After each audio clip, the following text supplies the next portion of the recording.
Okay, guys, we welcome you into YouTube Model Builders Tuesday night presentations in the Geno Show. Tonight, our special guest is going to be our very own Barry Rosier. Barry's going to be doing some demonstrations and talking about lighting with LEDs for us tonight. But before I turn it over to Barry, I just want to run down with you real quick about the YouTube Model Builders website, www.youtubemodelbuilders.com. You can find all the information you need to know about the live show with Barry and Bill. The next live broadcast is going to be July the 18th, and the topic is going to be keeping those summer projects going. So y'all be sure to tune in to Barry and Bill in the live show. Don't forget our Tuesday night hangout presentations. These are topic-driven presentations. Myself, Barry, Dude, and Troy are each hosting one a month. We'd like you to join in with us, and the topics will be posted each week, and you can find that on the website as well. Don't forget Johnny's Thursday nights general hangouts. These are just mostly guys, general model railroad talk, working on layouts. So be sure to join in with Johnny on his hangout. And the EMAG, JD and his crew do a great job. This month, the July issue is going to be youth in the hobby. That's going to be a good topic. Should have some good information. So y'all be sure to check out the EMAG. You can sign up for a free subscription on the website. Just click on the EMAG tab. And last, don't forget about the Big Bill contest that's going on. They've got some good prizes that you're going to be giving away. You can find out information on the website too. Just click on the Big Bill tab, and it'll give you information about posting videos, and we got some really good prizes for that. So if you hadn't checked that out yet, be sure to check it out. All right, Mr. Barry, I'm going to turn it over to you, brother. All right, guys. So tonight's topic is all about, like Gina said, LED lighting and structures. I prepared a little bit of demonstration to show you how I've lit this one structure here, and we can try and answer people's questions about it. So let me power up some lights here, and I'll show you what it all looks like. I get a few LEDs that the wiring has died on me, so you might have to imagine what they look like lit, but the rest of it you can see. Let me switch over to my camera here so you can see better. So what we have here is a megawatt transformer from Woodland Scenics. As you can see, I have 2 of the 3 LEDs lit here. I think this one is going bad on me. I haven't worked out lighting this one yet. But what I've done here, I've used a little tiny surface mount LED and run the wire out the back edge of the shade, then wrapped it around the arm and through a hole in the back of the actual structure. I don't know if you're going to see it or not. Let me see. Yeah, it's very hard to see because I painted it black. But like right back there, there's a piece of wire that goes inside the building. On this one here, you can see it. Yeah, see a little bit of it right there. And that way, when I paint it all, you won't be able to see the wiring.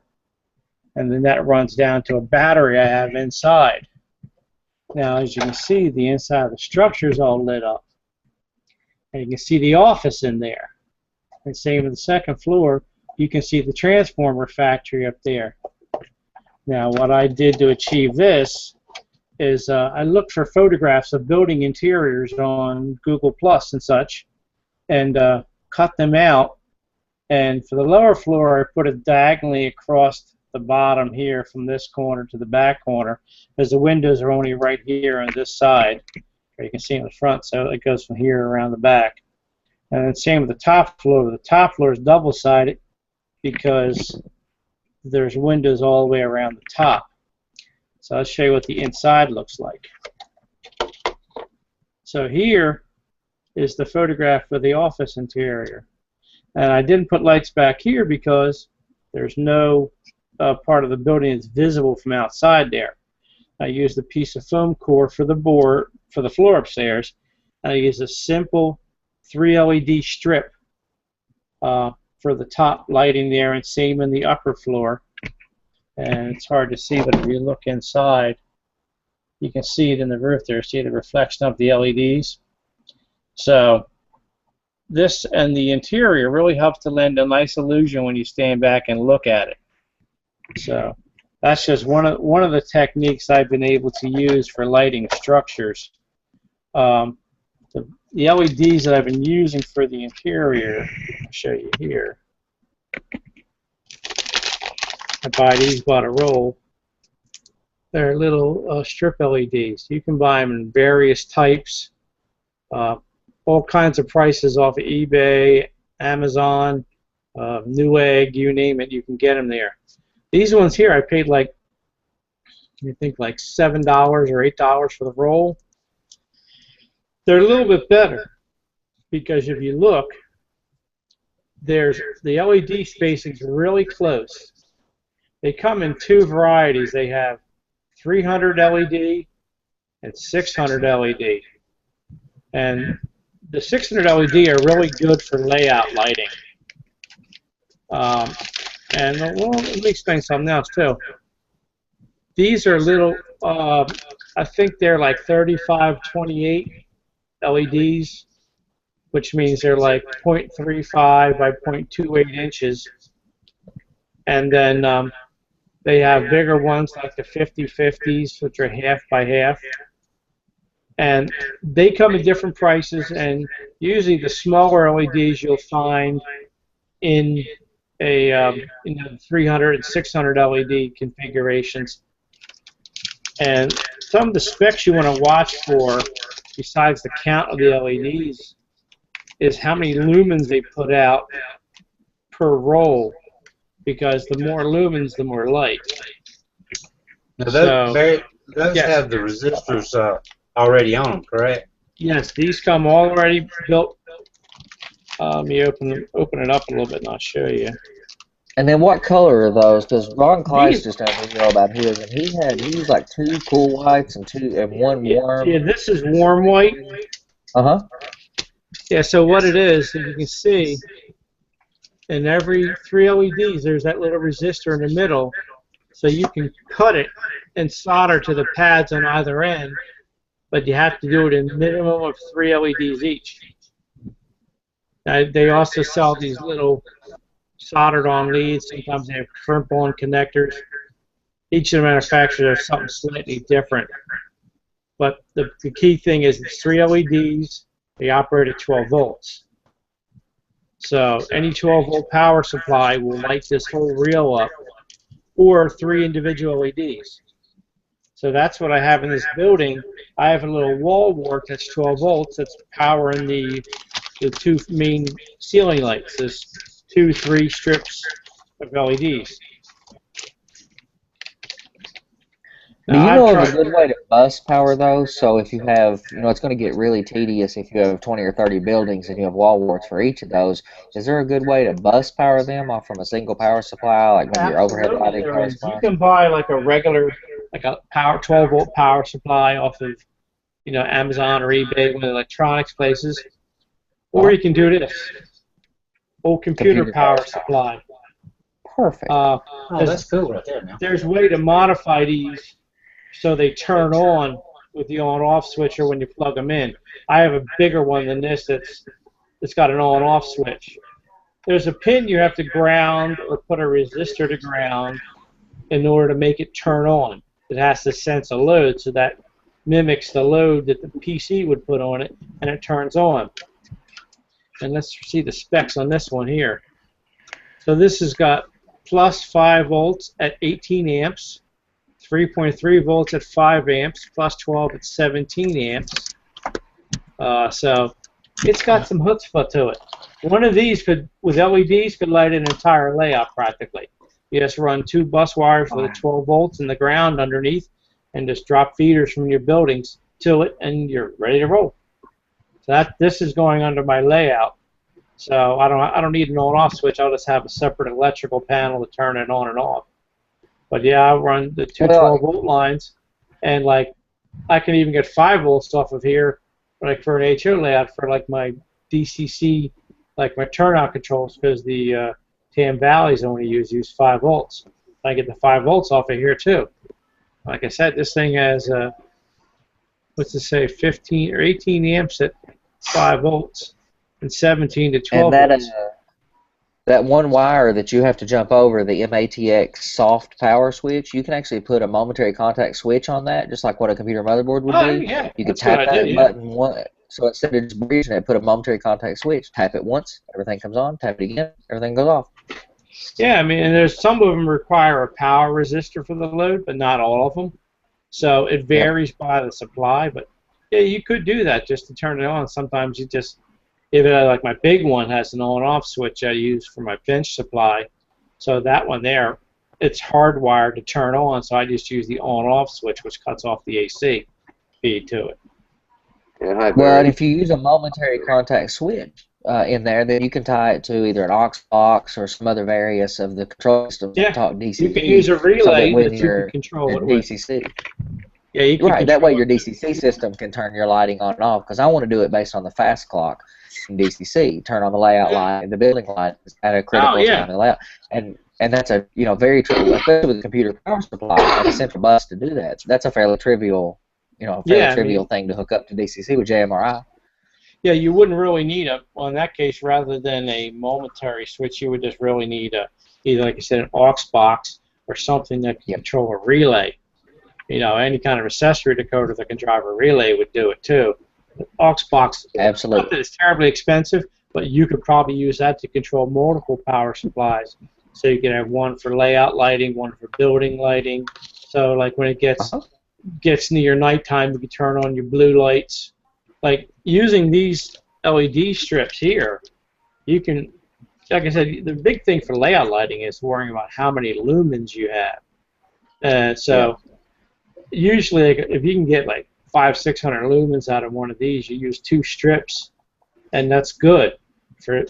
You can get the blue ones for night lighting, and you don't need nowhere near that. One single strip of 300 LEDs should be more than enough lighting for nighttime running. And then you could use the RGB ones with a little control thing, so that you can dial in like an orange color, or if you like for sunrise, a violet color for sunset, and blue for night. So there's a lot of things you can do with layout lighting with these simple strips that really aren't terribly expensive. Like I said, this cost me like $8, and it was a total of 15 feet of them. That's a lot of buildings.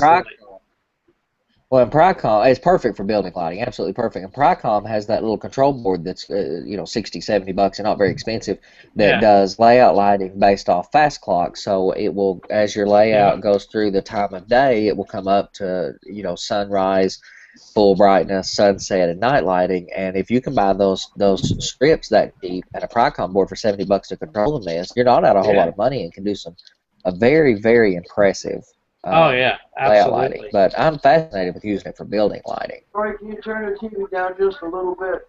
Yeah, that would be nice to be able to use for layout lighting as well as the building lighting. Because I started with some of my American Flyer buildings. They're all the Plasticville O scale. And what I did is I put the interior in them. I just put simple poster board, right? So I made the walls and a roof that would fold down inside. I taped it all sealed with blue painter's tape so it wouldn't light leak. And then I cut 3 holes in the top and just put the LED strip through from the top, and then run the wires between the wall of the building and the poster board. And I just used a little double-faced tape to hold the poster board up against the windows. And I cut the windows out with an X-Acto knife, and I actually took like patterned paper, like pinstripe paper. Beautiful. Yeah. Made it look like wallpaper. Exactly. I used like this stuff. Instant wallpaper. Get it for like 40 cents a sheet.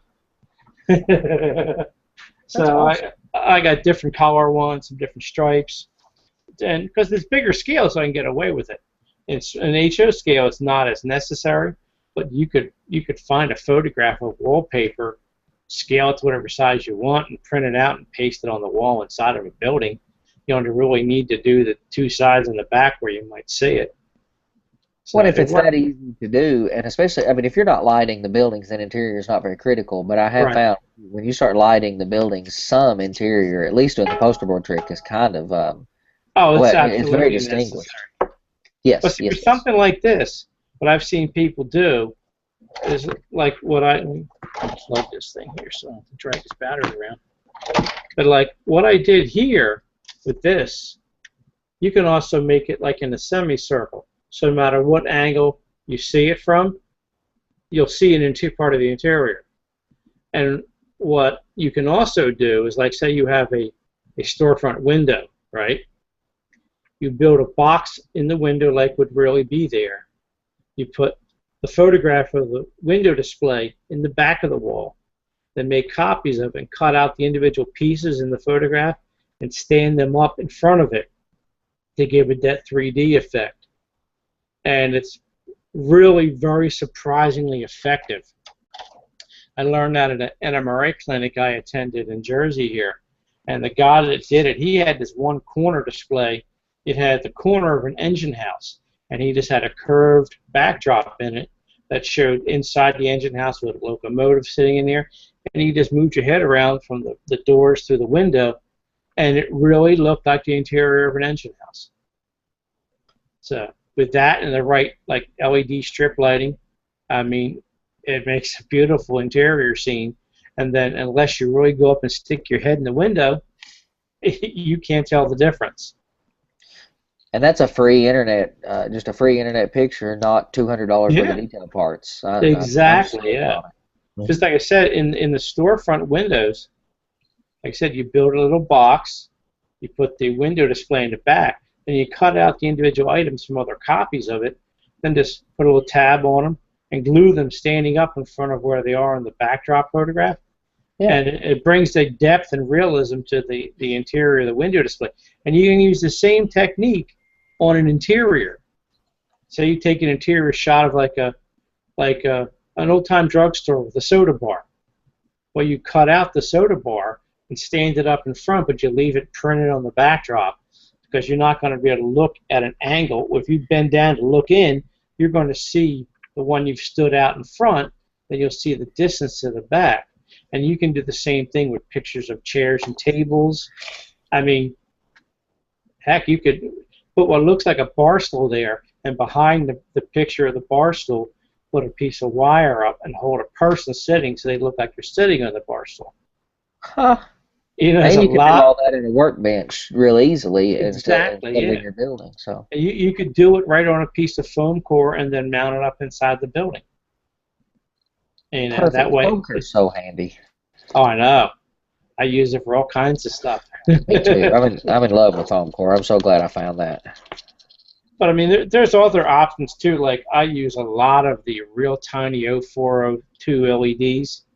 Because they literally on these lamps on the front here, you know, on these lamps here, what I did is I took like a 16th inch drill bit and drilled a little bit up into the shade, and then I drilled the hole on an angle, like back out the back of the shade, and just fed the wire up in there. A little spot of super glue held the LED up in the recess, and then the wiring goes on the inside, but now the LED is recessed partway up in, so it looks like a bulb inside the lens of the shade. I mean, that looks good. And which LEDs are you using? Because I'll show you. I got these. I ordered them online, and I don't remember what they were, but it's just standard little small form factor LED, and they seem to be kind of they kind of produce a little bit of a spotlight effect, as opposed to like a bulb would produce a much wider cast, and these seem to be kind of a little more pinpoint that I'm looking for, and I'm not real happy with that effect. Let me see that again, Andy. Oh yeah, they always will give you some form of a spotlight effect. I don't have any of these LEDs out handy, but these are surface mount, so they give you a nice even cone of light.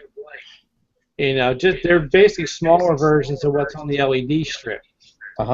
These are. Do you actually solder to those, or do you use the liquid conductive paint to actually make the contact? No, you solder on them. Okay. I cannot solder something that small with all my magnifying glasses. I can't even see the solder pads. These are 0402, which is 0.004 of an inch by 0.002 of an inch. So they are the head of a pin Yeah, that was my concern with using the SMDs is that I didn't think I could see them to solder to them. Well, That's why I ordered what a I couple. do is I go and I buy them from Evans Design or Evan Designs. Their website's modeltrainsoftware.com. And these are what they call, I think they're either the nano or I think it might be the pico LEDs. And me and my friend Mike, whenever we need to stock up, we split an order. If we order like $200, or if they give us a 40% discount, and then that way we pay like $1.14 a piece. You get the LED pre-solder with red and green wiring, and the resistor. Oh, the resistor comes with it too? It's all soldered together, ready to go. That's awesome. Is that the smallest size they make? Yes, actually. Andy? You say Yeah, it's the 0402 is the smallest one available. that's the size of a head of a pin? About that, yeah. Okay. Yeah, the next size up is the 0603, which is a more common one. They're good for like locomotive headlights, number boards and stuff, or like bigger shade lamps, you know, in larger scales. This one was particularly troublesome here in this building because these were plastic shades. They were a real bugger to do. My plan is to cut them off and replace them. Because I bought a kit from Microluminaria. The owner's name is Bill Sartor. He sells a kit. It's like $18. You get enough shades, tubing, and such to make 8 lights. And the $18 kit comes with a bending jig. So that way you can bend your own lampshade arms and then solder it together and you're ready to go. And they look a lot nicer than these plastic ones. And since it's a real fine tube, you get a bending wire so the tube doesn't collapse. Then you can just fish your LED wires right through it. You're dealing with N scale, trying to find something that's small enough to use in lampshades and stuff like that. Is I don't know if he makes anything for N scale or not, Bill. He may. But check it out. It's called, the company's Microluminaria. Andy? Can you post that link? Good. Yeah, let me see if I can. I'm looking for the link to it. Looking for the link for that too. And at modeltrainsoftware.com that he was talking about, they've got an incredible selection of these things already built together, already shrank to, just ready to go. Like I said, it's like cheating. Andrew, do you have a question, buddy? A little tip for you, Andy. If Sure. you're going to use those clear LEDs that you were showing before, and you want to get rid of that spotlight effect, what I've done in the past is I've polished the lens at the end with a bit of 1200 grit. So you end up with a matte finish there. Yeah. That diffuses the light out rather than giving you a focal point. Oh, that makes sense, because I've really played with a bunch of these, and I really like the color of it. It's not yellowy, but it's absolutely not blue. It's a really nice, I was looking for a white light. A lot of these tend to either be kind of bluish or kind of yellowish, and yellowish is great for a whole lot of things in the era I model, but a lot of the industrial lighting was, I forget what type of bulb they were in the 50s, but it's a really intense white light, and that seems to be the hardest thing to recreate an LED is a pure white color. Yeah, because that is very hard because most of them are like what's in this building, even with the LED strips. They're a cool blue color. I hate the blue. I'm okay with the yellowish effect. Actually, I prefer that for a whole lot of my building lighting. For the residential lighting, etc., a slight yellowing effect is perfect for the 50s. Yes. But the industrial lighting used a white. Andrew? Yeah, in the 1920s, they used a lot of small gas lamps and stuff like that, and low wattage bulbs. So I need the yellow colors too. Yeah. Now, the yellow printed ones give you a slightly tungsten globe effect. So if you're doing an old-time building, you don't want a bright white. You want that sort of yellow tinge to it to give you the tungsten globe effect. Absolutely. Now, if you have white ones that are too white or a little bit bluish, get something like this. It's Model Master Acrylic Turn Signal Amber. Huh. Yeah, you can use the. To me, it makes the same thing too. It's like a clear, and you just put a little tiny bit on the LED, and it warms it up significantly. It's not quite as nice as a real warm white like these are, but this actually helps work if you don't have them on hand. This will tone down the bluish white color or the white color, make it more look like an incandescent bulb. But it's called Turn Signal Amber, or like to me, I think it's the same thing. I think it's like turn signal, clear turn signal, or something like that. So those colors is a good thing to have in your toolkit. Well, What is using that the one? paint would using the paint would let you have slight variances, like in a city of light bulbs. You Yeah. have slight variances in the color, so you could paint one a little more, a little more thinly painted, and one a little more intensely, and get a variance of lighting effect. This is Model Master Acrylics, and it's number 4624, Turn Signal Amber. There's a lot of car builders use this. You paint behind the clear turn signal lens, and it turns it amber like a turn signal would be. But this, like I said, it's great for warming up LEDs too. Or the bulb itself, yeah. Yeah, you just paint it right over the dome of the LED. You got it like for an LED like one of the 2, 3, or 5 millimeters like Andy was showing. You need to paint the whole LED, including the back, so you don't get the light leak out the back. But like with the surface mount, you just got to touch the top of the dome and you're okay. Where'd you get that at, Barry? I got it at just a local hobby shop. Let's see. These ones I ordered, I think they might have come from Element 14, but I think they come from JCar, online electronics distributor. Yeah. And I mean, they don't have the resistors built in and everything, but I just kind of bought a handful over a little pack up. But I think I'll go to this one and order some of these. By the way, Barry, that link that you posted for Micro Luminaria didn't work for me unless Yeah, I was trying to get to. I'll look it up and we'll get it posted on the show. No worries. Just want to bring it to your attention. Now, here's another thing I tried playing around with. This has a little bit more of a spotlight effect too, but LED Christmas lights. You can buy these for dirt cheap after Christmas, and these. I think each one of these works with a regular 3-volt circuit. So a little resistor, boom. I got drawers full of these things. I spent there one day cutting the whole roll. These were icicle lights, but they have different kinds too, and you can get them in different colors. So a string of 100 would cost $2 or something. So yeah, I mean you get them after Christmas for next to nothing. And you can power them off that 5-volt side of that computer power supply. Yeah, you just got to put the appropriate resistor. It's still an LED, so it's only going to draw say 20, 25 milliamps. So. Oh yeah. What I usually keep around with resistor to test them is I test them on a 9-volt. But if I want to test a straight LED, there you are. AA battery. This is a no, actually, because that's 1.5 volts. LED is usually 3, unless you get like a red, which sometimes is 1.5 to 2 volts. Just get a DL 2032 watch battery. It's 3 volts. Perfect for LED testing.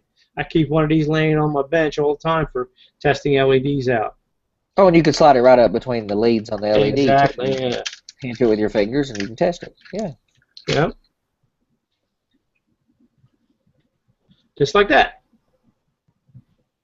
Look at that.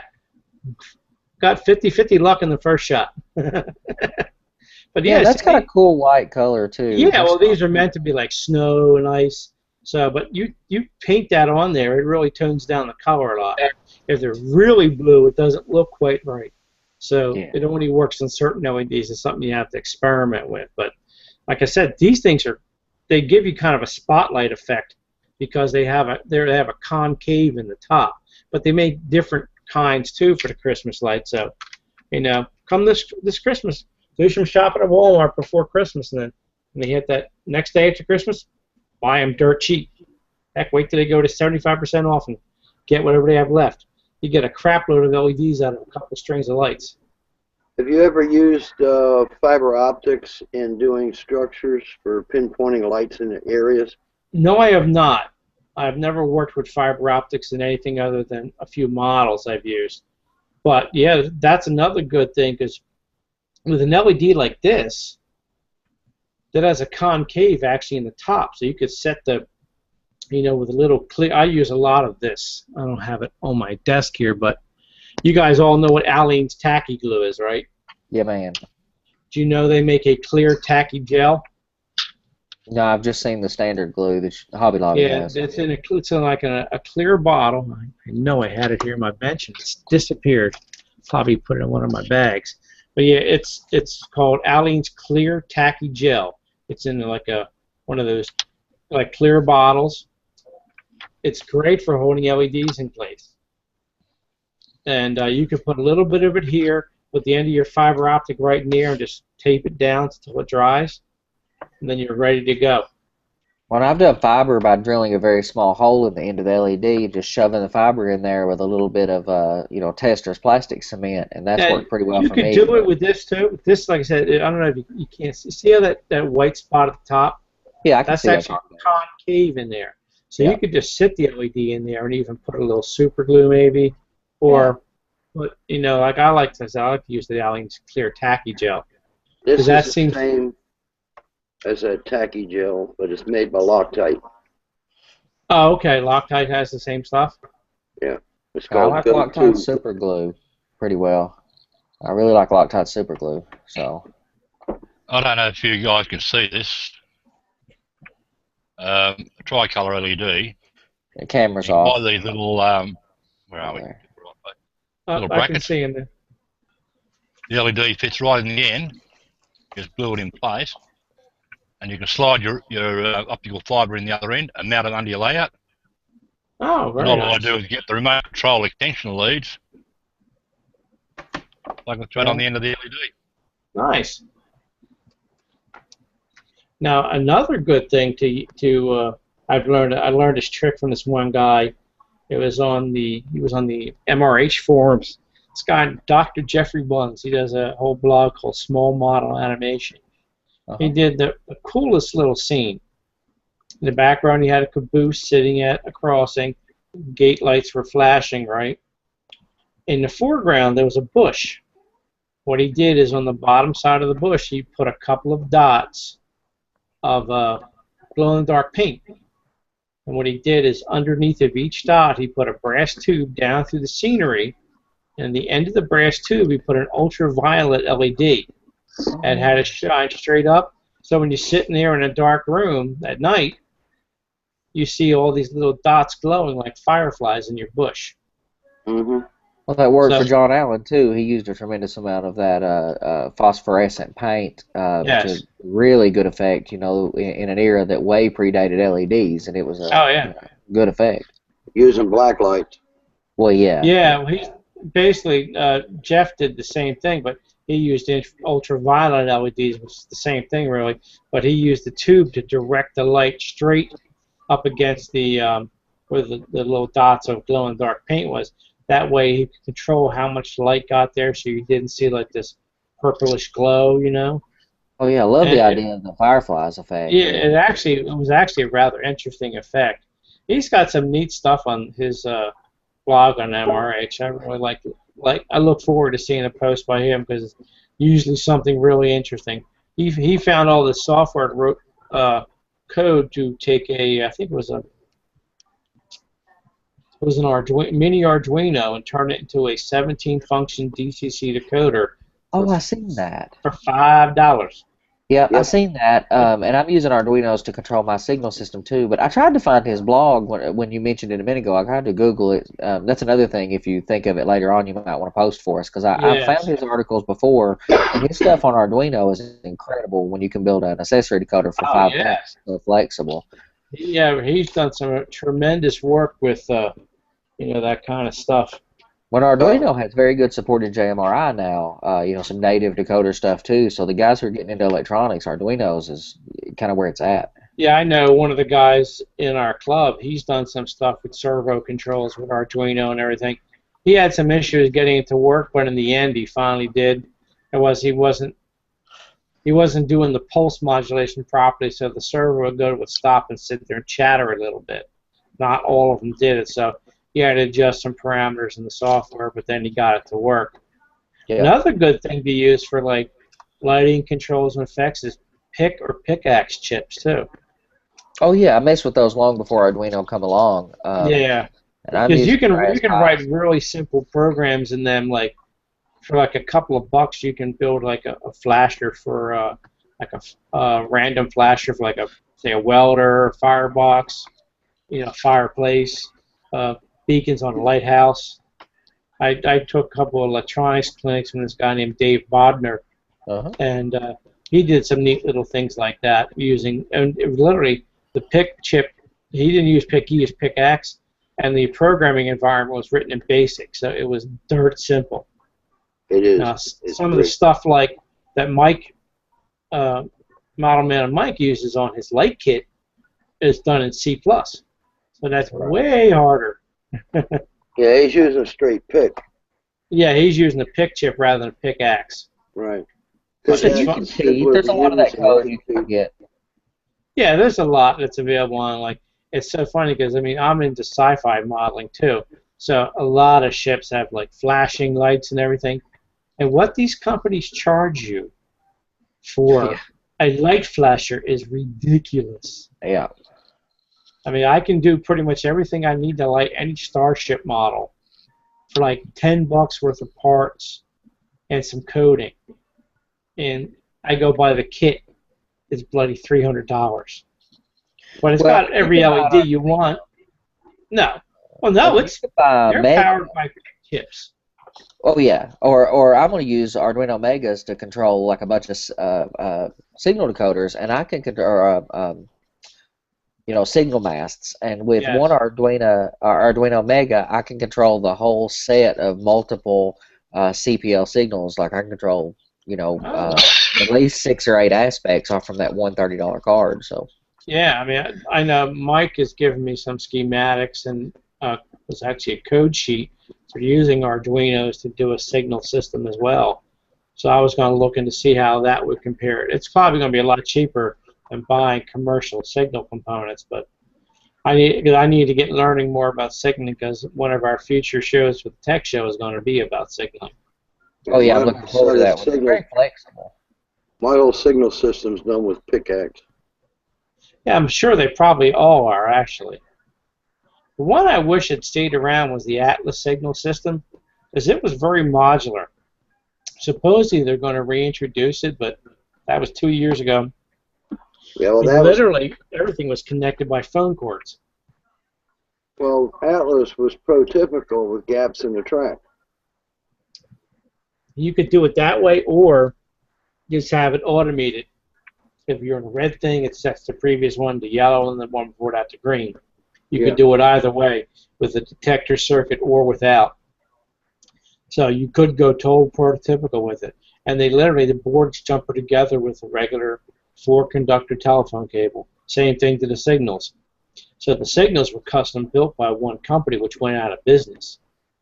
So, but the boards are very hard to find, even on eBay. I mean, I've searched for months to get a few to play with, but that there would be probably dirt simple to do. And to create a connector for the signal would be real easy to reinvent. It's a ground and 3 wires to power the aspects. I mean, it's not terribly complicated. So the back to the fiber optics. The reason why I was talking about those is I'm using the ultra fine fiber optics, and I'm actually putting stars in the backdrop.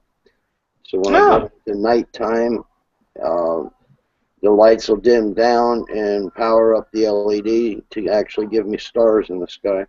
Oh, that's very cool, Bill. I like that.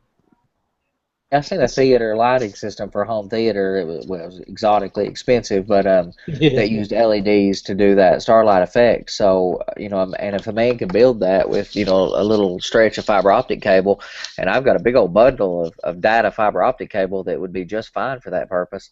Yeah. A man could build that for, a string of Christmas lights and a short length of data fiber cable. I mean, you could be out, $10 and, well, in a few weeks of your life, but. Yeah. Well, I was actually trying to come up with a way to do background, like lightning strikes on a background. So you can actually play a sound of thunder, then the lightning strike, and actually see the arc go down your backdrop. I haven't Somebody done that. Tonopah, I'm sure I'm pronouncing that wrong. Tonopah Valley or whatever. He has a very automated layout with a lot of neon lighting and stuff. Tonopah, whatever.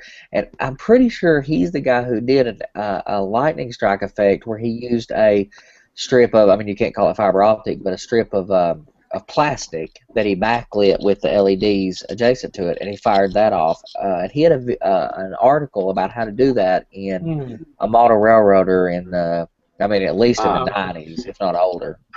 I'll have to do some searching for that then. I got a stupid mosquito bugging the crap out of me here. I was actually what's that, Andrew? I seen a guy do that lightning effect with fiber optic. He got a half millimeter or even smaller piece of optic fiber, glued it to his backdrop, and he rubbed the leading edge of it all the way down with some paper, and the light would escape through that part of the there you fiber. go. So every time it flashed, you got the lightning effect going up the wall. That's a good point of view. Just saying that edge flat, you let the light escape. Yeah, that's a good point. So I was thinking of actually using electroluminescent wire. See, that's another thing. Yeah. You know, because that there you could put it in the backdrop and just paint as thin of a coat as possible with paint over it, and it still should shine the light through. And you just flash it with the driver circuit. But see, another thing is you can get electroluminescent wire down to like 1 millimeter, I think. It's a place called Cool Neon. It's either 1 or 2 millimeters. It's real thin. And so you can actually use that to light like the edges of building structures. You know, like if I wanted to put, say, like, you know, neon light around here and put a sign in the middle of it, I could just line this with strips of or you know, a single piece of electroluminescent wire. And that's another thing. If you want to backlit signs, use electroluminescent sheet. And then what you can do is put letters on top of it. Then when you light it from behind, you'll see the letters, you know, as dark zones with a lit background. Or you could make a stencil to spray the backdrop over it and leave the letters clear, and then light it up that way too. So electroluminescent sheets, another good thing you could use for building lighting. So the whole sheet lights up.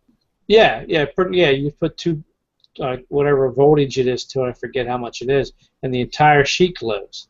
So can you cut that and stuff? You can cut that material. As long it's basically a phosphor surface with electrical conductors like a capacitor under it, and there's 2 wires that come out, and you can get to the area where you expose the 2 pieces of conductor, you just solder wires to it.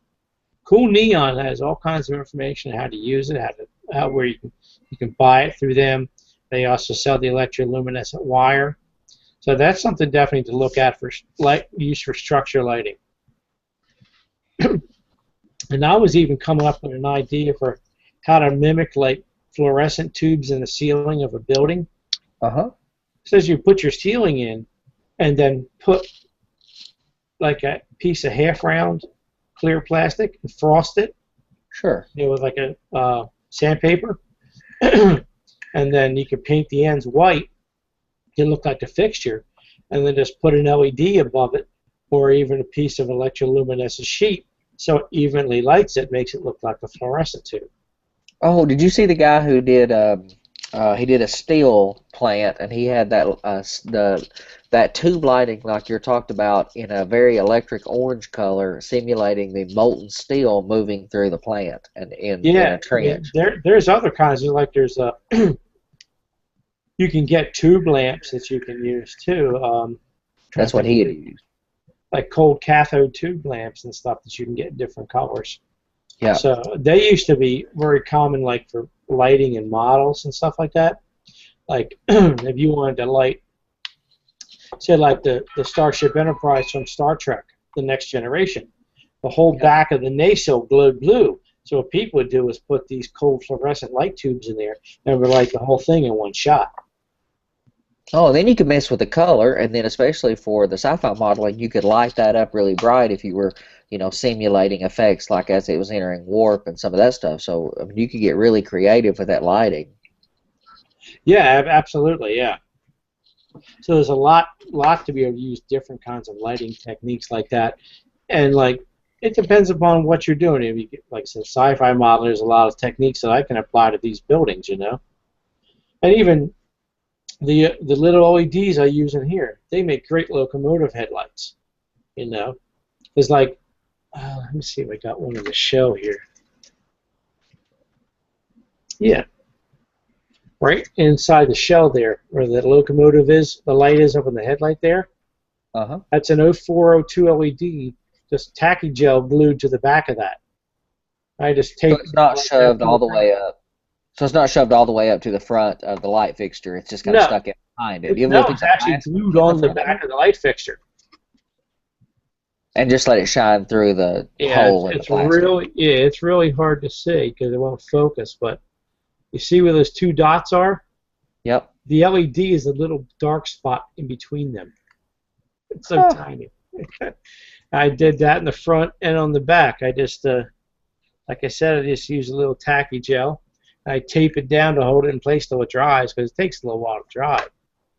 But like for steam locomotive headlights, I've actually drilled out, where a light or an LED or whatever would come in from the back, and then you use the wire as the conduit. What I did is I pulled all the bulb out, and then I taped it.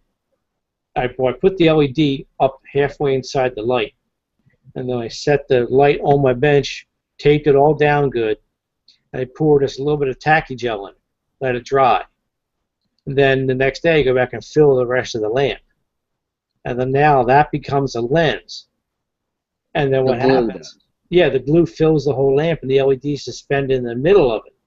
Wow. So what happens then? You put a heavier resistor to dim it down some. When you look at it, it looks like a filament of a bulb inside the headlamp. Oh yeah, and it would be like you want on a steam locomotive. You want less than perfect lighting. Yeah. You want to see that general glow, but you want to see that spot of a filament in there. Yeah, where it's like. You got to really tone the voltage down. Yeah. So it works. It actually mimics like an old gas-style lantern, pretty good too. So you could use the same technique like on a building lamp. Put a little gel inside of it, and it's great for, put a dot of gel inside of a caboose marker light and fish the LED into it. And that helps spread the light out through all the holes in the lamp. And you'd get a different effect if you looked at it at different angles. You'd get a different effect. While that would be kind of subtle, I think those subtle effects make the biggest difference to me. Oh, absolutely. I totally agree with you. Now, I had a Mantua E6 Atlantic locomotive. It had the marker lights on the side of the boiler, and originally it had the headlamp was a single bulb. It had a light pipe that went like this out to the marker lights, and they were cast on it. And then the front of it stuck through the headlight casting. So what I did is I pulled all that out, cut it flush to the sides of the boiler. I mounted an LED to the back of the headlight, like an 0603. Then the sides of the boiler, because there were slots in the boiler front to clear the original light pipe, I tacky gelled an 0402 against each side of the light pipe, and it filled the marker lights with light. And it worked really nicely that way. They're great for putting in tiny lights, or even like I said, like these building lamps. Heck, even an HO scale. If you had, say, a model of like a floor lamp or a desk lamp, you could use one of those 0402s to light it. And you just put a heavier resistor to tone it down so it's not so bright. And that makes a lot of sense. I'm fascinated with the idea of actually putting lights in the little lamps. I've got a building that I'm doing the interior on right now, and I'm fascinated with actually lighting the room from the actual lamps that are sitting on the tables. But have any of you guys ever heard of a company called Mobius Models? No. They make a lot of sci-fi models. They reproduce of the old Aurora models, but they did one HO scale model. Mills Drive-In from American Graffiti. Nice. And it's an HO scale.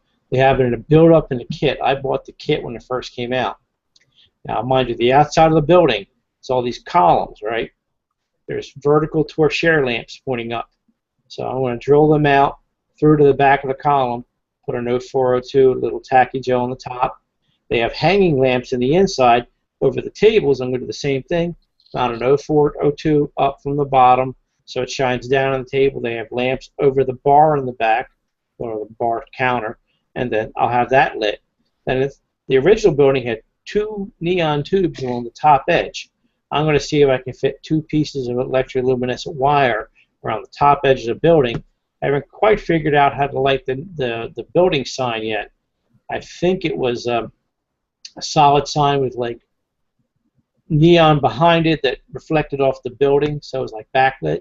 So I'm thinking I could do that by cutting it out of a single piece of electroluminescent sheet. So I haven't tried that yet, but it's got a full interior and everything in it, so that could come out to be a rather nicely lit model when I'm done with it.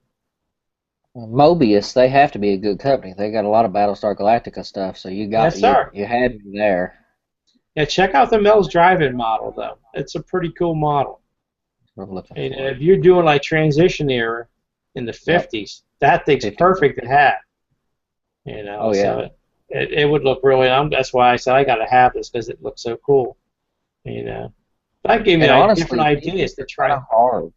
The What's 50s that? are kind of hard, and the 50s are kind of hard to you know, you would think, you know, back years ago, the 50s was the most popular era for modeling. Transition was extremely popular. Now a lot of Still people is. are modeling, but a lot of the quality of the kits from the 50s are kind of poor quality. There's a lot of really cheesy stuff out there. You So don't have as much available as you do more modern stuff now.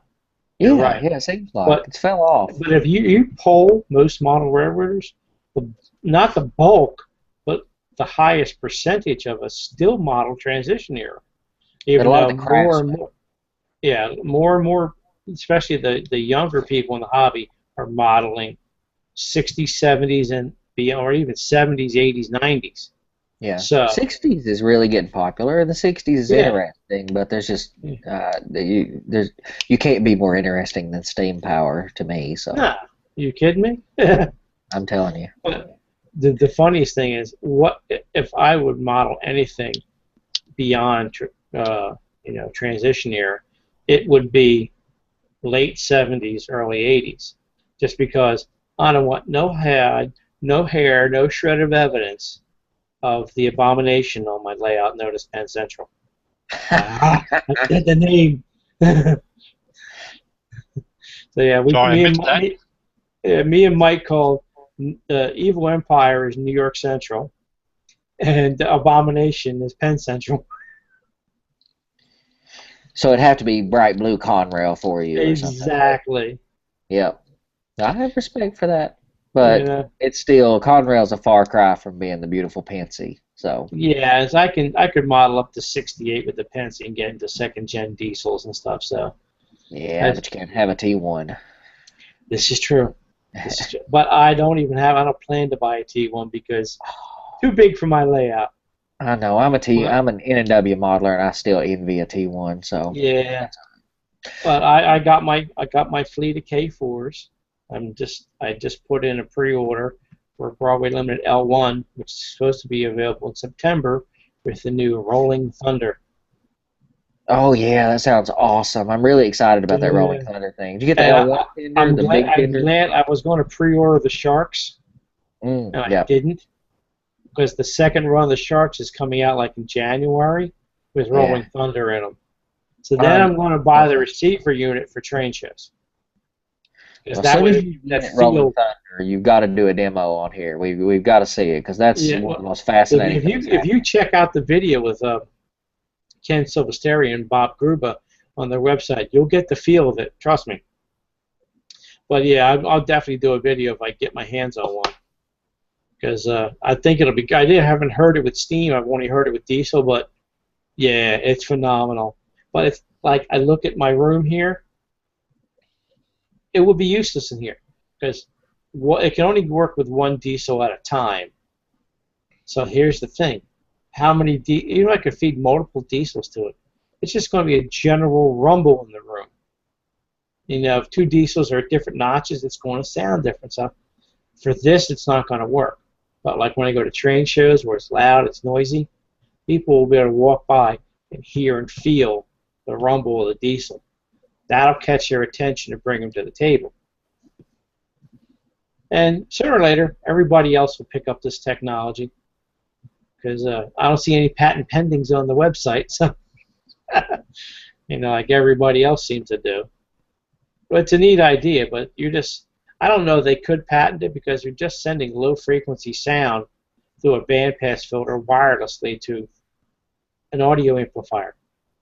That's not patentable in my idea, you know, but it could be. But we'll see. Everybody seems to get their version of something patentable just to keep everybody else away for a few years, you know. Never underestimate the stupidity of the government or the court system or even more the patent system. But there's other companies. Yeah, absolutely. But there's other companies who've had similar systems. You know, Soundtrax had the Surround Tracks product for a little bit, but never really took off. But it depended on Digitrax. Transponding, yeah, which is, you know, less than optimal. Yeah, it's like less than works. Well, yeah, I dream of it working, but I've ended up doing a crazy amount of occupancy detection to get the same effect. And, yeah, that's the thing. Occupancy detection is not quite as good because part of the need for transponding is you can identify the engine to match the sound to. I know, that's my only problem right now, and I think I'm going to do it. I'm having a problem right now figuring out how to find out what speed it's actually running at by jerking that data out of JMRI, but I'm using block occupancy for every 36-inch section of track and RFID to identify equipment. Yes. That could work. You might be able to do with something like that. I'm close. Not perfect, but I'm close. Gino, got a quick question for you. Andrew was saying, do we have the Q&A turned on the video? Because nobody's put any questions into the Q&A. Gino. Now you must be out on break for a little bit. Yeah, it's not on, Barry. Okay, thanks, Bill.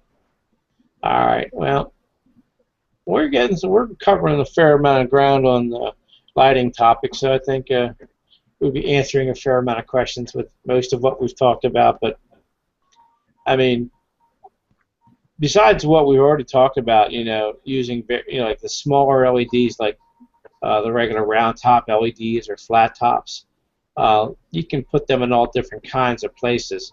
Like, so I prefer the SMD type because you can buy them all pre-wired with resistors ready to go. They fit in small places. But there's times like if you have a nice size headlight in your locomotive, you might be able to stuff a 2mm LED in the hole, or a 3mm even, and get a really nice lighting effect. So then what you do is on the back side of it, you have to paint the LED with something to light block it so you don't get light shining below your trucks like the old Athearn locomotives with the bulb there, you know. Black paint. Yeah, black paint works, you know. Good old thick black Testors flop paint works perfectly. That stuff's thick as like tar coffee. Yep. So I always keep a bottle of that around. That's good for that. Those small LEDs you said they're 04020s? 0402. 0402. Okay. Yes. And like if you go to model train software, I think they call them, they're either the Pico or the Nano. Their smallest one. Okay. So, and like I said, if you need a lot of them, but I think you have to spend at least $100 to get a 40% discount. But I'm not positive. Like, me and Mike spent $200 a piece and bought like a crap load of LEDs. They work out to be like $1.14 a piece at that price. And you can get them cheaper than that on eBay, but you get the same color wire on both leads. You get the resistor, but it's not soldered in, it's not heat shrunk. So you got to do a little extra work, but you save money. I like having the colored leads, that way I always know red's this, green's that for polarity. And once I test it to remember every time, then I know what to work, you know. So. Yeah, that seems to be the problem with the SMDs. The regular LEDs, you can look at it and tell which is cathode and all. But well, the bigger SMDs, which How do you The tell? SMDs do have a polarity mark. Usually, Oh. like, it'll be an arrow on the back of it pointing to the cathode, or it'll have a bar, like a T-shaped bar on the cathode side. So it does have markings, but the smaller they get, the harder it is to see the markings and the solder pads. But I'm sure Andrew knows who Laurie McLean is. He has a video on soldering 0402 LEDs, and he looks like I don't know how old he is. I think he's in his 70s. He can solder them to no tomorrow. I tried. I can't even see the pads on them. I need a really strong magnifying glass. Then a smaller iron. Then I could probably do it. You need a real tiny pencil. I don't put much past Laurie McLean doing anything. That guy does some unbelievable things. Yeah. Well, this is the whole thing he did with 0402 surface mounts, making HO scale hand lanterns with conductors with their arms that swing. Okay. Can y'all hear me now? Yeah, Geno. Yeah. My microphone went out. I'm sorry about that, guys. That's all right. No problem, man. And we just noticed that the Q&A wasn't turned on for some reason. So, yeah, the thing is, if it's not turned on, you can't turn it on after the show starts. Right. But we're answering a fair amount of questions, and I think we'll be okay here. That's just something to look at for next time. When I first came on, I come in late. The power supplies you were showing, those were from the computers, right? Yes. Yes. Yeah. Okay. Because I'm using 3 of those, so. Yeah, I mean, that's all it is. Just a regular. This is from a small small form factor Dell. Yeah. So this doesn't even have a power switch on it. But yeah, there's different ways of. There's one pin that you have to ground that turns the supply on or off. Right. So you could set that up with a toggle switch, so you could turn it on just enough to kickstart the supply, because it has to send some kind of load. And then what I do is I cut this connector off, and usually the wires are all color coded by voltage, but I put like a terminal barrier strip that I can hook up all the wires to. And like I read earlier, Bill, this here at plus 5 volts has got 18 amps, plus 12 is 17, and 3.3 is 5 amps. So one of these can power like a whole crap load of LEDs. Yeah, I've got 3 of them we're going to use under the layout in 3 different areas. So yeah, I'm not going to be short of any power. The only reason to use multiples of these is for, where you have different areas that are so far apart you don't want to run all the wiring. But like this one supply would power my entire layout lighting for my American Flyer. Because I only have like a dozen buildings, so like the rest of them are ceramic buildings, so they have AC lighting in them already built in. So I just got to go into, I got a giant outlet strip to mount under the layout. I'll just drop all the power supplies from underneath and feed them up into the buildings and then plug them all in. Yeah, I use one of those little wall-mounted power packs, 12-volt one. Yeah. 1.5 amp, and that's big enough for my layout because I've only got a very, very small layout. Yeah, and that's all it would take, Andrew. I mean, this one here, I don't know how many amps this puppy is. Yeah. One should run all the switches in a complete area. Yeah, this one here is like 8 watts at 120 volts, so it's 150 milliamps. So this is enough to power like 70 LEDs. It's an old power supply from a little hairdryer or something like that. Wall wart. Yep, so I scavenged them somewhere around the house. And they work great, So, but like that whole computer supply, that could power a massive layout with it. Put like a nice sized bus underneath, just drop feeder wires and tap it onto it, and that thing can turn your whole layout on and off in one shot. Yeah, I use one for all the turnouts for the Tam Valleys and on 5 volt. I use another one for all my LED lighting. That's the thing. You could use them one for both. You don't have to separate it. Oh, I got a lot. Yeah, well, if you do, that's the difference. Especially if you have areas. They can put a supply for this area, supply for that area. But right. they have because of their because they rate like 300, 400, 500 watts. By the time you dial that down to 12 volts, You got like the big supply I have that Mike Dettinger wired for me. That thing's got 12 volts at 35 amps. I could run 3 layouts with that thing. Okay? Yeah. So it works out pretty good. Yeah, I quite often build my own power supplies. What's that, Andrew? I quite often build my own power supplies. Yeah, I used to do that too, yeah. See, these are nice because they're switching supplies. It's not really cost effective to build your own switching supply compared to how much you can pick up a cheap used computer supply for, you know. Exactly. I can get these at work when they're throwing computers away. I can scavenge the power supplies for nothing. So, I mean, but back in the day when I did DC, I was always building power supplies, you know. A transformer, bridge rectifier, and a voltage regulator, and a couple caps. Done. I'll be running down the road and see one out at somebody's garbage, and I'll grab it. Yeah. It's either one or two things bad, the hard drive or the power supply, so you're 50-50 on it. I was lucky. We threw out a bunch of equipment at work for recycling, so I got a bunch of nice fat hard drives to play with.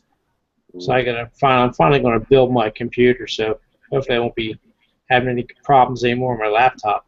Even tonight, everything's running 1,000 times better. I'm using my my work computer here.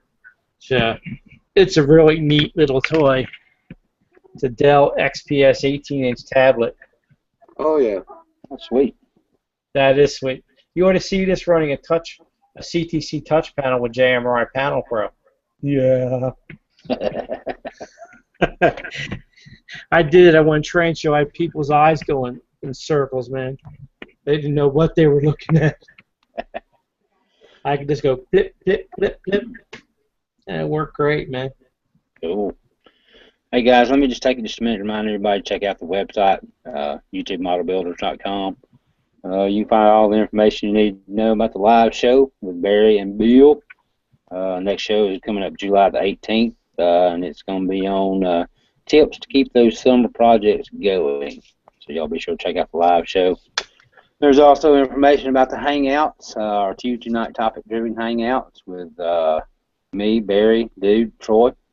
And don't forget Johnny's General Hangout on Thursday nights, covering general model railroading topics. So y'all be sure to tune in with Johnny on Thursday nights as well. You can find information out about the eMag. Just click on the eMag tab and you can sign up for your free subscription. It's a bi-monthly subscription. It'll be sent right to your inbox. This month's coming out in July is going to have the topic is youth and the hobby. I'm sure JD's got a good magazine set up for us this month, so y'all be sure to check that out. And finally, the Big Bill contest is going on.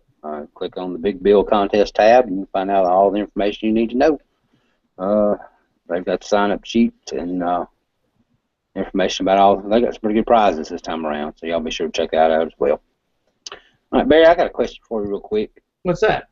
If you're lighting your structures using the strips, strips, 3 LED strips like you do, and run your wires and you drop your feeders down.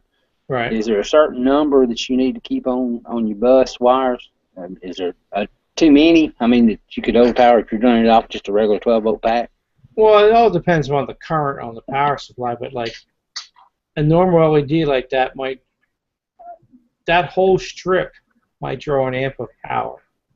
Okay. So you're talking 300 LED. You're still talking, each LED is probably only drawing like about 30 milliamps. So do the math, 3 LEDs is, 100 milliamps times 100. You're still talking thousands of amps. It adds up really quick, but when you do a lot of LEDs, but if you have like a 2 or 3 amp power supply, you could have hundreds and hundreds of LEDs. Okay. Like I said, that strip there has 600 LEDs. It only takes an amp to power the whole thing. So that's a lot of LEDs in buildings. Even if you use, say, 6 LEDs a building, you're talking what?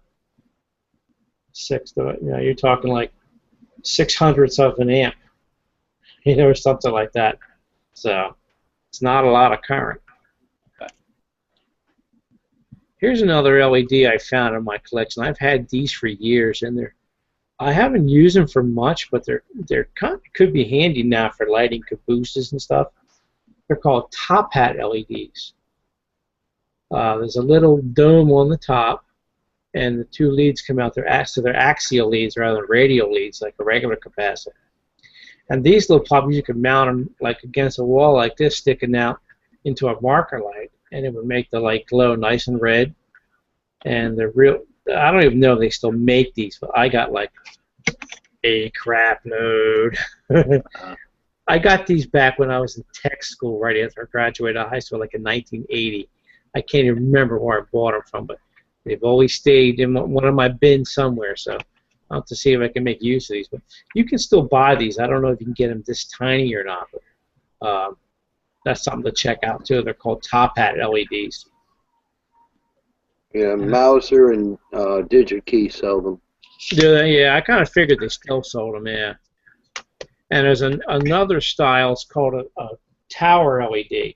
It's like something like that, but it's got this rectangular base with a square, not square, but a round lens sticking straight up like a shaft. And they're really good for putting in like headlamp holes or any hole in a model where you want like a light protruding. So they would work out pretty nice for doing like locomotive headlights and stuff too, especially single lights. Dual lights is a little bit harder, but you might be able to turn them if there's enough room, turn them sideways and have them protrude out the front. But if you get into multiple lights, even round top LEDs, if they're small enough, can go through like a headlight hole. So especially locomotives that have like an F unit that have a big single or dual headlight in the front, round LEDs would work perfectly for that. Like this locomotive here, the holes are very small, so I think the smallest tower LED is what they call those, is 1.8 millimeters. So I don't even know if that would fit in here, but it might. So it's something to look at, maybe get a few, experiment with and see how it works out, you know. Yeah, that's where a lot of guys use optical fiber. Yeah, for the small lights like that, yeah. We used to take a plastic rod and put it in the hole and then put the LED up against the rod. That's all you got to do. You have a piece of clear styrene rod will work perfectly. It makes a light pipe. Right. You know, that's another good idea there, is that you can get that and bend it, heat it, bend it, whatever you want, and then you know, put the LED on the end of it, and it'll transmit the light very well right out the headlight. Just another form of fiber optics. Yeah, that's all it is. You're right, Bill. Yeah, one of the guys in the club, he puts lights on all these cabooses and that. He uses fiber optics. And he's HO, so he uses a 1 millimeter. Oh, right, yeah. Fiber, and that's the scale. That makes it scale. And he just works that way, and it works perfectly. Yeah, one to the lamp.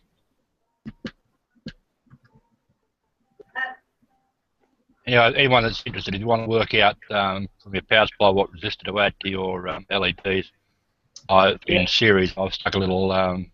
Yeah, you know, if you could pop up Andrew's screen there, he's got this little formula up there to show everybody how to calculate the resistor for an LED.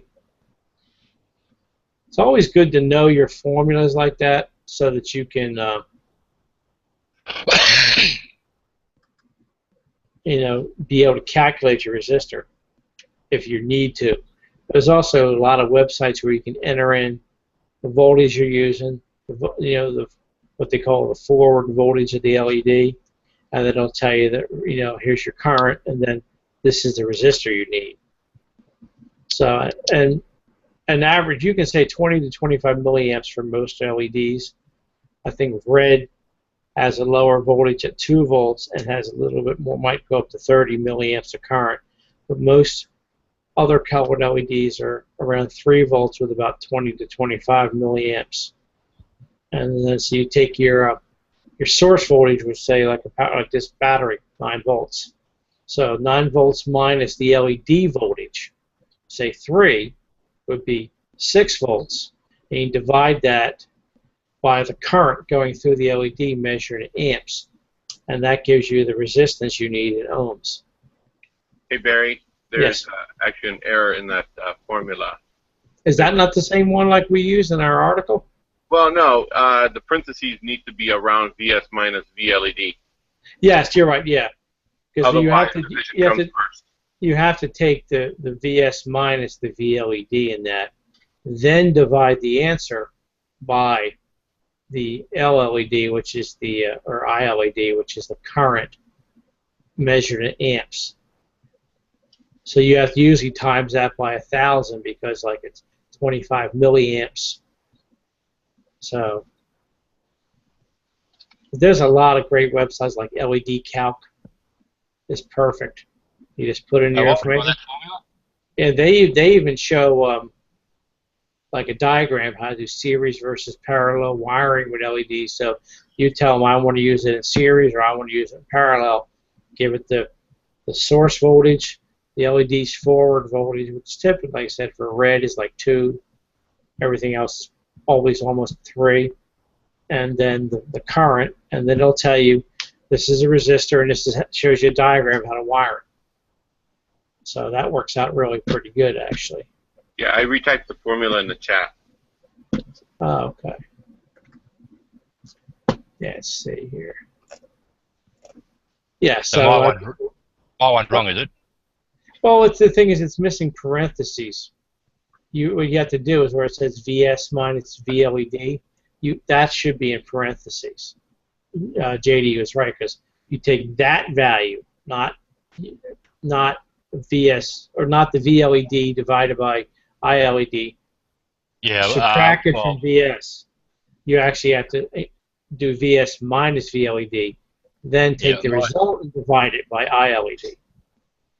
Yeah, my old school principle was you said you always do the pluses first, then the minuses, then the multiplies, then the divides. Well, that's pretty much yeah. I've got it there. You take. It's just what school you went to. Yeah. Heck, when I went to that trying school, I had this old instructor. He was teaching us tube theory. So. Well, you know, if you read the formula the way it is there, and you put it in Excel or calculator, you know, together with the numbers, it would do division first, and you'd get the wrong answer. Yeah, yeah. That's why I mean I've always had good luck with using LED Calc. That's actually a really good. So I can bring that up and share it for everybody. Yeah, but I'm old school. Yeah, that's all right. It's not wrong with being old school, Andrew. Old school isn't always bad. Let's see. A lot of people use. I'll stop saying that now anyway. A lot of people use the old 555 timers for lighting. Oh yeah.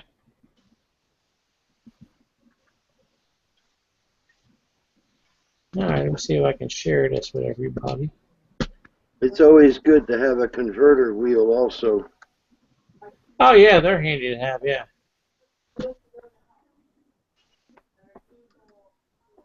I don't know if you guys can see this now, but here I've entered in supply voltage of 12, which is your power supply. 3 volts, which is the voltage drop across the LED, or what's known as the LED's forward voltage. And here's your desired current that you want the LED to draw, and how many LEDs. And this is the circuit shown. You have your supply, your resistor, and your LED, and it tells you here you need a 470 ohm quarter watt, which is the closest commercially made resistor, because the actual value is calculated at 450 ohms, but the closest one you can buy is 470. So let's say it's... That's for 12 volt, right? Yeah, I put that at 12 volts. Right. So let's say we'll put 3 LEDs in. I can get this thing to click 5 in there. volt should be about 270. Yeah, so let's see if we can... So we'll put 3 LEDs. See, now it goes to 180 ohms. Close. It's calculating 150, but now it's 180 at 1/8 watt. So, and that's in series. Now if you go to parallel LEDs, let's say we'll do 5 volts with 3 volts on the LED, and again 20 milliamps with 2 LEDs. Calculate it. And there you need a single 56 ohm 8th watt resistor, and this is how you would wire your LEDs. What about a single LED at 5 volt for 3 volt? Well, 3 volt you won't need a resistor. See, if you did a single LED, it would be a 120 ohm 8th watt at 5 volts. At 12 volts, it's a 470 with a 3 volt LED.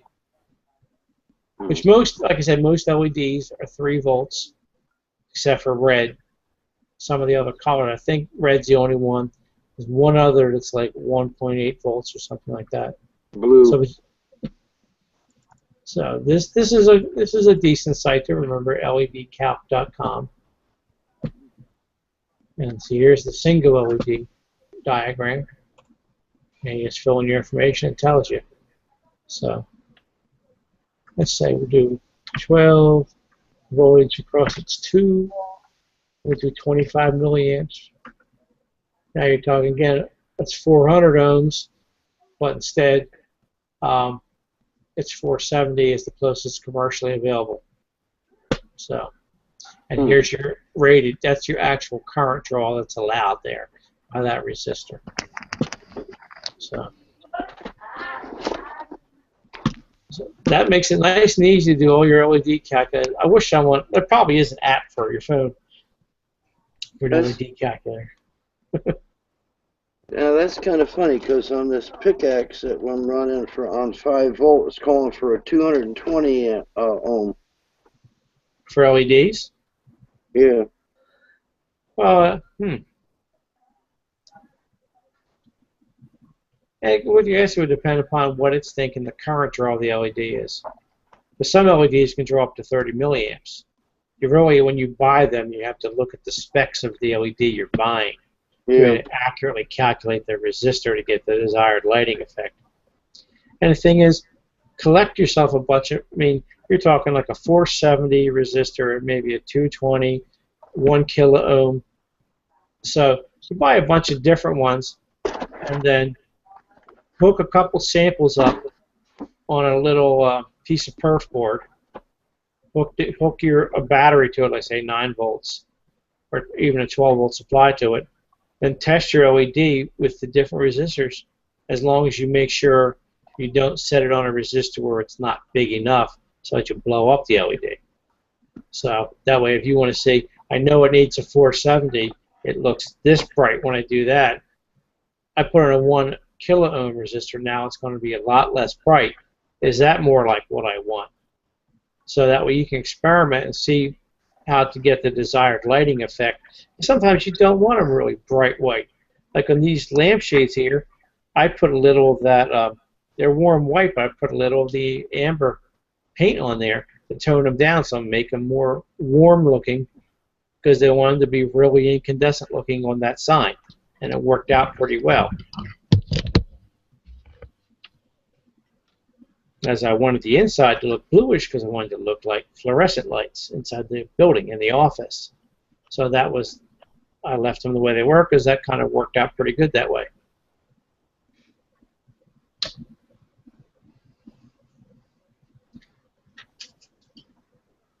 And do you ever use any kind of a diffuser for your lights? Yeah, if they're bright enough, you could use a diffuser to control what the light looks like. Like I said, literally, if you want to achieve the look of a fluorescent tube in the ceiling, use like a round piece of styrene, cut a slot in the ceiling, glue it in so half of it's exposed, and sand it, you know, so it looks frosted. Put some styrene or paint the ends, and then put an LED on top, or even a piece of electroluminescent sheet, and that would give you the effect of fluorescent tube in the ceiling. But you could do all kinds of different lighting effects by putting like frosted plastic in front of an LED to give it the light a shape. I mean, people use diffusers all the time. I mean, I know some companies have made products where there's like backlit signs, basically you use an acrylic block, like however, like say 1/8 inch thick, and you drill a little recess in the top and put a surface mount LED in there and put a styrene frame around it and then put decals over it. And then now you have like a backlit sign that's got 2 faces on it. Yeah, So, speaking of signs, what about the neon type signs that they sell? they're For that? they're electroluminescent. All those ones from Miller Engineering are all electroluminescent sheet or some kind. I don't think any of these wire, but what they have is they're custom cut, they're die cut and assembled as a single layer with multiple circuits in them to control their animations. So that's why they're a little bit thicker, because they have the base substrate and then they cut the different color strips that are on top, which are different pieces of phosphorescent material, and then the 2 conductors are cut in that one shape and the next shape's laid next to it, and then it's got an overlay over it, and then they're all lit independently. That's why you see the connector that comes out of them is like a piece of flexible circuit that plugs into a connector and has multiple connections to power the different sections of the light. So in other words, each layer is lit separately by a separate LED. Well, they're not LEDs. They're electroluminescent sheet. They literally cut each shape out, and they're not stacked in layers. They're side by side. So, like if you have a curved shape, they'll cut 2 pieces. This one's red, this one's green, and they're butted up against each other. Now, you might have a common back connection for one side of the circuit, but each of these 2 pieces have their own circuit.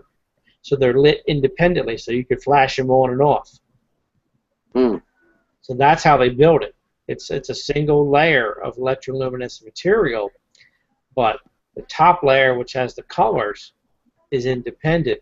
They're each separate pieces glued onto the common connection in the back, and they're butted up so that they look like a single piece, but they're not. And then each one of those has its own connection coming out to the controller, and the controller is unique to each one of them. Because like some of these things have animated sequences, some are some sections are lit solid, so there's a lot you can do with them. Yeah, marquee circuits and stuff like that. Exactly, yeah. Marquees are fairly easy because you would have sections of lights, and you just sequence them with a sequencing circuit. They're very easy to do with fiber optics and LEDs. You know, you basically set up like I want a 4, 6, or 8 light sequence, and it just continues across. Or you could have, however many LEDs you want to sequence, and run fiber optic into your marquee, and then just flash the LEDs with a sequence chaser circuit. And nice and easy that way. But see, like electroluminescent sheet is great. Like if you want to do, let's say, a theater sign, you could do the edges of it like in clear acrylic, and then put a reverse pattern of the sign so the letters are clear and the background's the color you want it. And then inside of the sandwich you put 2 pieces of electroluminescent sheet back to back, and that way it lights out both sides. And then it's going to glow wherever the edge of the plastic are. It's going to glow through the openings where the letters are. You can make yourself a nice, like, neon-looking sign like that, or a backlit sign. So in other words, the luminescence pieces are actually can be electrified to light up? Yeah, well, that's what they're phosphorescent surfaces. So the backplane is one conductor. The colored element is another conductor. There's an insulated layer. And what happens when you apply the voltage, it acts like a capacitor, so it holds a charge, and it causes the phosphorescent element to glow. Same with electroluminescent wire. There's an outer sheath with an insulator and a center conductor wire, and the outside is phosphorescent coating. You apply the voltage across the 2 terminals, it charges it like a capacitor, and the resultant voltage effect causes the phosphor to glow. Yeah, if you check out a website called Cool Neon, they sell all kinds of stuff like that. They explain a lot of how it works on there too. The only thing I've ever seen was the Millers. Yeah, they sell experimenter's kit where you can buy the different pieces. It talks about how to use it. But Cool Neon has a lot of information how to use it too. And they do sell the electroluminescent wire, which Miller does not. So if you're doing like I said, edge neon effects and stuff, the electroluminescent wire is pretty nice. Mm. Especially in a bigger scale, would look really nice. You could get the real small stuff and do some really like neon tube effects. Like you could do like a tube outline on a sign or stuff. It's harder in HO scale because it's a little bit bigger. I don't know if you can get 1 millimeter. I know you can get 2 millimeter. I forget what their smallest wire is. So. Let's check it out. Okay, fine. Cool Neon, EL wire. Here we go.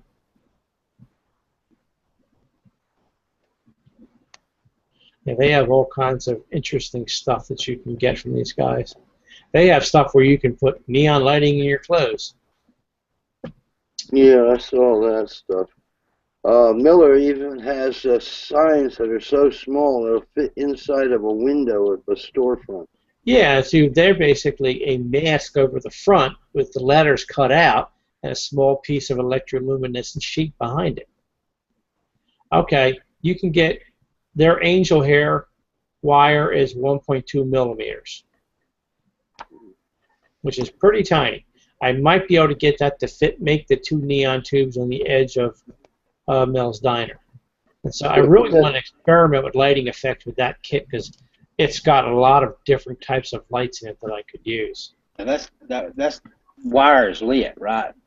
It's actually, like I said, it's actually phosphorescent wire. Put that link up there. Yeah. It's pretty handy to have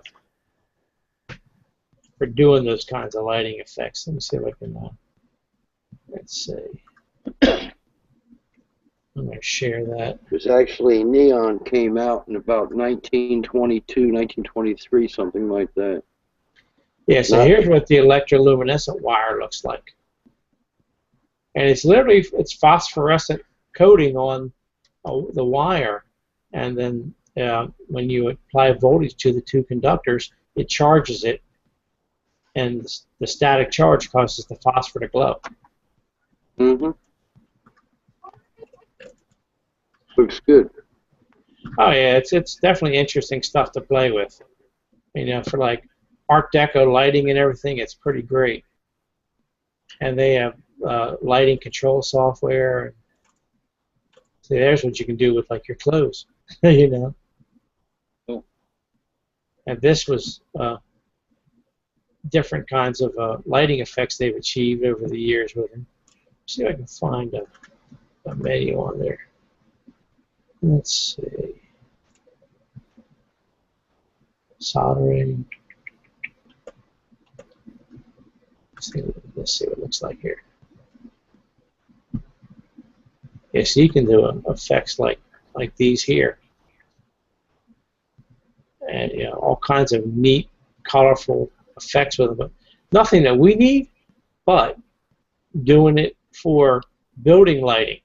It's great because you can use it around the edge of a sign, whatever you want, you know. Let's see. I've got a bridge. I've got a light, and I was trying to figure out what would be best to use on it. So here's all their electroluminescent stuff. So here, this is what the wire looks like. What kind of voltage they running on them? I do not know off the top of my head. But see, Put here them you on can, clothes, it has to be like battery power of some type. well, you would think, yeah. But you can also use a step-up, you know, converter that would take DC and amplify it. So let's see. Let's see if they have any power supplies for them. They have kits that are already wired up. So here's sequencers. There's power supplies, connectors. So you can use these. This is a battery operated. So this uses 8 AA's instead of a 9 volt. for items that can run on 12-volt DC. So they work in low voltage. 12 volts, 9 volts, 6 volts. So I mean, it's not that difficult. You can do like 12-volt driver using AC, but so there's a lot of ways to use them. Even though lithium polymer batteries can light them up. What's the thinnest wire they do? What's that, Andrew? What's the thinnest wire they do? 1.2 millimeters. So their high break standard is 2.6. They have a 5 millimeter. Their angel hair is 1.2 millimeters. That's the smallest they sell. And angel hair comes in green, lime, yellow, red, purple, pink, and forest green.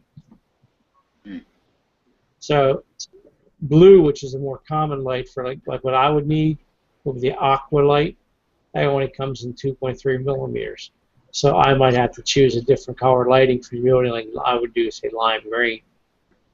But it depends. So if you're using a single wire, you might want to use, say, the 2.3 millimeter here, standard wire. I need to put two wires on the edge of a building roof that's not very thick. So I would need to use this, and I'll just choose a brighter lime color. This is my model, so I don't necessarily want it to look exactly like Mel's driving. So theirs had blue, like a teal, like an aqua color rather. So, but I can't get something small enough to do that. I've got to come up with something to light this bridge. What's your bridge? It's your. You see it? Bring it. Oh yeah. See there, you could up in the rafters, you could run a single electroluminescent wire of one of those colors if you wanted to. But you could also, I don't know if you could, he's not on here anymore. I say Dave Vallejo's did that in N scale. He did, I think, that very bridge in N scale. I don't remember. I think he used discrete LEDs. Yeah. Okay. Which you could, because it only has lights. You can see there's 3 lights here, 3 lights here, 3 lights there. So what you could do is put fiber optics out here and hide the LEDs up in the bridge structure, so you get that spotlight effect from the individual lamps. Right. Right. So, but it depends upon. You could say put 1.2 millimeter LEDs and put like 2 of them in each spot and have them point out, so that would give you more light. Or even drill holes and just put a piece of clear styrene rod in them, and then put like an LED strip behind it to provide overall light. Because like some of the model kits I have for like the Starship Enterprise, stuff like that, what they do is they drill out all the window holes, and then on the inside of, say, the saucer or the body, they light the whole thing with multiple strips of LEDs. Like in the saucer, let's put them in a circle facing out, and it drill all the holes out in the windows, and it lights it up beautifully. So you could literally drill 3 holes in there, and then just behind it, not right up against it, but behind it, put a piece of LED strip light. And you could put a couple sections all the way down the bridge and just drill holes where you want light to come out. Yeah, that'll work. I would put a little short piece of styrene in there to look like the light fixture, and then have it just blast light out, Yeah, that's a good idea right there. Yeah, Bill, I never even thought about using light pipes, but any kind of clear styrene, like square or round stock, you could use to make light pipes with, and you could heat it and bend it if you wanted to put your LED like in a different area. Like if you did 3 individual pieces like that, you could bend them so they all fit together at the back, glue them with, don't use styrene or CA because it'll craze the plastic, but you could glue them together with regular styrene glue. blast oil, something like that, and then just sand the end flat and glue an LED up against it. Right. And light it that way too. I would try first drilling holes and put an LED section LED strip behind it. You might be surprised at how much light comes out of there, especially if you put a piece of clear styrene rod in the hole. I wouldn't glue it in. I would test it first, you know. And if you don't like it, you can try something different. Try it on a piece of scrap styrene. Make a U-shaped box like the opening in the bridge. Drill some holes and experiment with it. See how the light comes out. That would probably be the easiest way to do it. Yeah, that way you can figure it out before you even touch the model, you know. Yeah. But also check with Dave Vallejo, see how he lit his, because his came out pretty nice. Being as yours will be an HO scale, it'll be bigger. You might be able to do a more discrete lighting effect like that to more match the prototype, you know. Right. Right. Yeah, we've had all kinds of interesting ideas floating around tonight, you know. We have. I mean, LED lighting is definitely very versatile. I mean, Mike puts LEDs in all kinds of things, and that's why we buy a lot of these surface mount, the little ones, because he puts them in some incredibly tiny things. You know, like he has these. They're actually HO scale. They're German rail tanks. One of them is powered, one's a dummy, and he put a function decoder in the dummy, and used a wire for the draw, you know, wire bundle with heat shrink on it for the drawbar, and he has the front and back lights all with LEDs and everything with his little nano LEDs, the 0402s, and it works out great, man. He stuffed lights inside like the Broadway limited inspection sedans, like everything, anything he can stuff an LED in, he will. I bet it looks good. Oh yeah, I mean, I like seeing the neat ideas he comes with for sticking lights and things. I mean, we actually we fully lit up a Thomas the Tank Engine for our club. It has the headlight on the pilot. It has the marker lights in the rear. It has a cab light. I mean, the whole 9 yards. If you find an old pair of children's shoes that had the lights on them, yes. Grab those little LEDs because those suckers are tiny. Yeah, I mean, you can get them from anywhere. Like I have some fiber optics that I need to use in one of my models because I have 2 lights that go in the back of a tail fin on a submarine. They have to be red. And I'm not going to do it with anything but fiber optic because there's no way to hide the wires and the look of the LED in the back. But my stepdaughter bought this thing at a dollar store. It clipped in her hair and had a red LED in it with a little battery and a spray of fiber optic. So when she was done with it, I kidnapped it. There you go. And, I just got to cut off the pieces of fiber. I can use that thing, like not my little submarine model I'm building, but my big 39-inch model. I could take that one thing for like $1 at a dollar store and drill holes in the back of control panels and light up all different kind of red indicators on the control panels. Yeah. I mean, you could literally, if you could see in the cab of a diesel, you could put lights on the control panel in a diesel with fiber optic. Oh yeah. Nobody's ever had that level of detail in an HO scale cab. Right. But you could do it. I mean, if you can get a Canon and Company detailed interior, you could use fiber optics like that to put lights in it, you know? Yeah, I'm a firm believer in fiber optics. They've got all kinds of, at the dollar store, Dollar Tree, they got all kinds of centerpieces, lighting effects, all kinds of things. Yeah, exactly. You know, you could probably get one of those fiber optic Christmas trees and get a crap load of fiber. God, yeah. Well, yeah, exactly. So, yeah, I mean, check the after Christmas sales, guys. You never know what you might find. I mean, now you can buy these things. They sell these things at Walmart for Christmas now. They're pricey, but you get the 75% sale after Christmas. You can get them almost as cheap as you can buy them off of eBay. Load up. Yeah. I'm definitely planning on using them for my layout lighting. So, they're great for building lighting. The real trick with layout lighting is you want to look for the ones that have the highest lumen count And it's funny, but the 50/50 size LEDs actually are what they call it's a single package, or what they call a die, but inside is 3 LEDs in the package.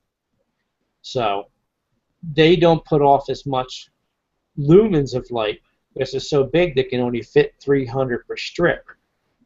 So you get the ones like I bought. There's 600 LEDs per strip. They're smaller, but the overall effect gives you more lumens. Therefore, they're the ones with the higher lumen count, which are more efficient LEDs, are also more expensive. But they're the ones you want for your layout lighting. I mean, you might spend $15, $20 a roll for something like that has like 700, 800, 900 lumens. But that's the lumen value is what the effective light output. So the more lumens, the better. And also check if they give you what the angle of light, I guess disbursement, usually is about 120 degrees.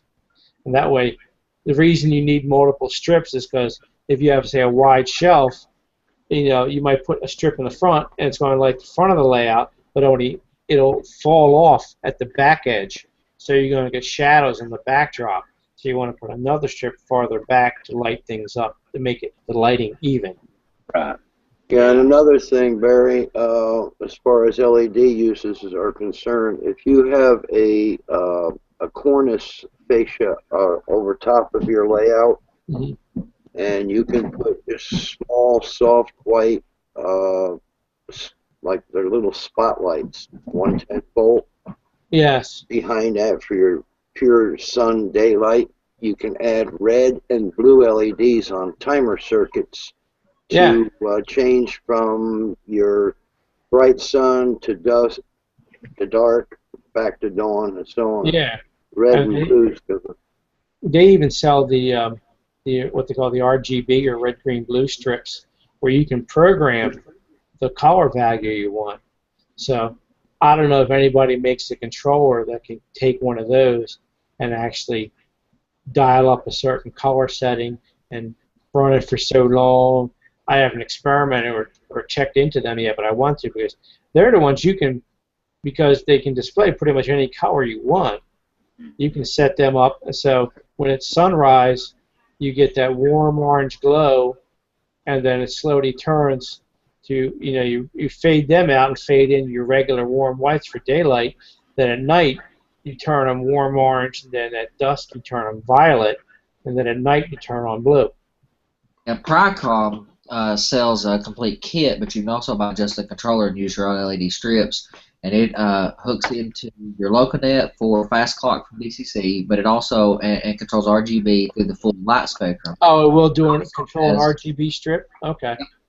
And you could buy them with the lights and everything, but I was just going to buy the controller. It also controls DBA, which is a lighting protocol used by stage lighting people and professional audio. So you can hook in other lights to it. Ken Patterson, does the videos "What's Neat This Week." For training masters and MRH, yeah. Oh yeah, and I mean, I've been for 25 years. Legend hobby, but he just recently on one of his recent videos showcased his lighting technique for his layout, which is using the LED spot lamps that are much like the little halogens we used to get. And also Lex Parker had a comment about that too, where he uses the LED lighting, but also uses the spot lamps to force some shadows, because the LEDs have a very awesome light that they light everything up, but they don't give you the natural shadowing effect. No, you're right, they don't. They are a very flat lighting. So that's not a bad idea if you use of controlled spotlights to angle your light to produce shadows. Is not a bad idea. Yeah, kind of the combination. Fast clock through 555 timers, and it gives you your lighting. Well, I was going to do it myself. No, I was going to do it like you're talking about, Bill. I was going to do it myself. My background, I got a degree in electrical engineering, and my background is to build this stuff. But when you can buy the Prycom board for like $70 that controls the whole arrangement, it kind of defeats the purpose of building the thing, because that Prycom board is really inexpensive and hooks into DCC system, JMRI or without JMRI, and will read your fast clock and will cycle the lighting the way you want to, and it can even do things like some storm effects and stuff. And it, in concert with that lighting and storm generator that's coming out from Broadway Limited, you could have normal daylight effects and nighttime effects through Fast Clock. Also add in some storm effects and stuff. It's pretty impressive what you can do. They say a storm generator from Broadway Limited? Yep, and I knew you would find it of interest since we just talked about that recently, but I went a few minutes ago to look at the Paragon 3's sound system. They have it's a pre-release announcement from them that is lighting effects, lightning and thunder, sound and light flash effect for layout lighting coming out from Broadway Limited. Oh, really? Neato. I got to check that out. So it's on their website? Yeah, it was on. Well, I'll tell you where I found it because I went and the video didn't want to play for the Paragon 3 sound, so I just went to YouTube and searched Paragon 3. Yeah. And it was in the video. You know how they do those videos that announce sometimes several products. They showed off the Paragon 3 and the bass subwoofer surround system, and then in the last minute of the video, they showcased that upcoming. That's why I missed it, because last 2 weeks I've been having problems with Chrome watching videos. So that's been solved. Google finally pulled their head out their butt and got an update out that fixed whatever they broke. So I'll have to go rewatch that video. Well, that breaks something else next week, and it looks like they Hangouts for us kind of tonight. We've struggled with Hangouts all night with this. So, but lighting effect generator is absolutely. I mean, it's very, very. Of course, it's just a YouTube video, not just looking at the layout, but it looks pretty.